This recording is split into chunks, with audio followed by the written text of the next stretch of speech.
Next, let's get into refraction a little bit more, and we'll talk about Snell's law with it. So with refraction, remember we said that the light is going to get bent a little when it changes media.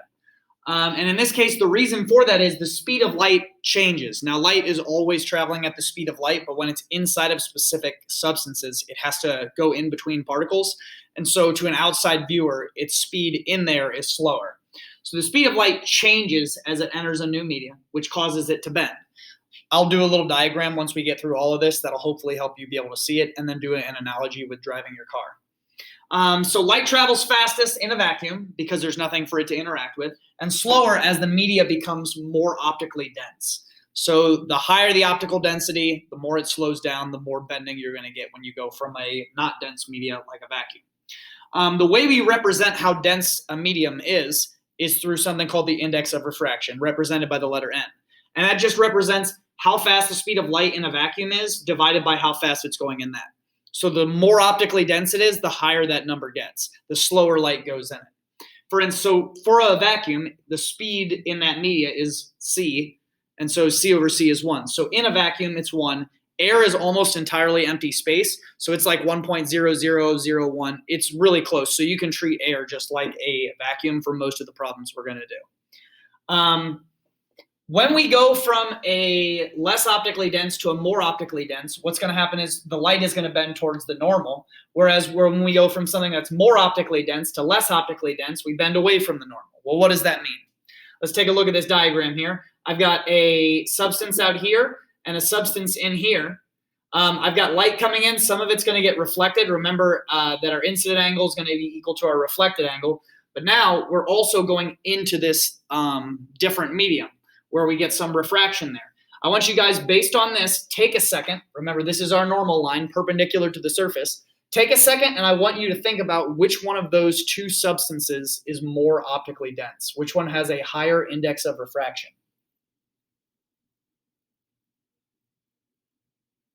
Okay, so hopefully you got from this, since it's bending, this angle looks smaller than that one. It's bending towards the normal, which means that 2 is more optically dense. This would be like if I were to shine a laser into an acrylic block, which we'll have a lab on that coming up here pretty soon. Since frequency is always constant, we can look at a couple different variables and see how they change based on the fact that this is based on our speed. Our index of refraction is based on speed. So the ratio between the sine of our angles is going to be proportional to our velocities over each other, our wavelengths over each other. And then because our index of refraction is 1 over v, it's going to be inversely proportional to our velocities there. We can rearrange all of this just using our angles and our indices of refraction, and we can set up Snell's law right here, where n1 sine theta 1 equals n2 sine theta 2. Make sure when you do this, if it's listed in the angles in degrees, that you have your calculator set to degrees. So in this case right here, you can see, again, this is just an example where 2 is more dense. We're bending towards the normal. When 2 is less dense, we're bending away from the normal. Now, we'll have some labs with that, but I'll just go ahead and erase here, and I want to show you a diagram of something that helps me think of why the light is bending. So imagine that you're driving your car down the road, and you're getting a little sleepy, and so you start to zone off and go this way on the road. You can think of this as a change in medium right here. The road is not very dense. It's easy for your car to drive on. Then when you come off the edge, then you hit dirt. Dirt is harder for your car to drive through, so it slows down, just like light would. And your car is not a single point. It's a whole range. It goes from here to here. Like here is your car. It's this wide. Now, when I'm going like this, which side of my car goes off the road first? The right side of my car does. So it's going to start to slow down first. My left side's still going the same speed. So what's happening is my car is going faster on the left than it is on the right, and so the light will start to bend. And that's how we bend towards the normal as we go into something more optically dense with a higher index of refraction.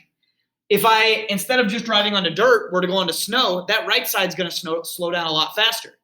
That would be similar to going into something that's in even higher index of refraction. So in that case, I'm bending even closer to the normal. That starts to make sense. The same thing here, if we flip it around. If I'm off-roading and I slowly come up to the road, here's my normal. the right side of my car is going to hit the faster part first, and so it's going to bend me leftward because right's traveling faster than left. I'm driving. So then I bend away from the normal. This angle over here gets bigger than this angle here. And that's how we look at Snell's law.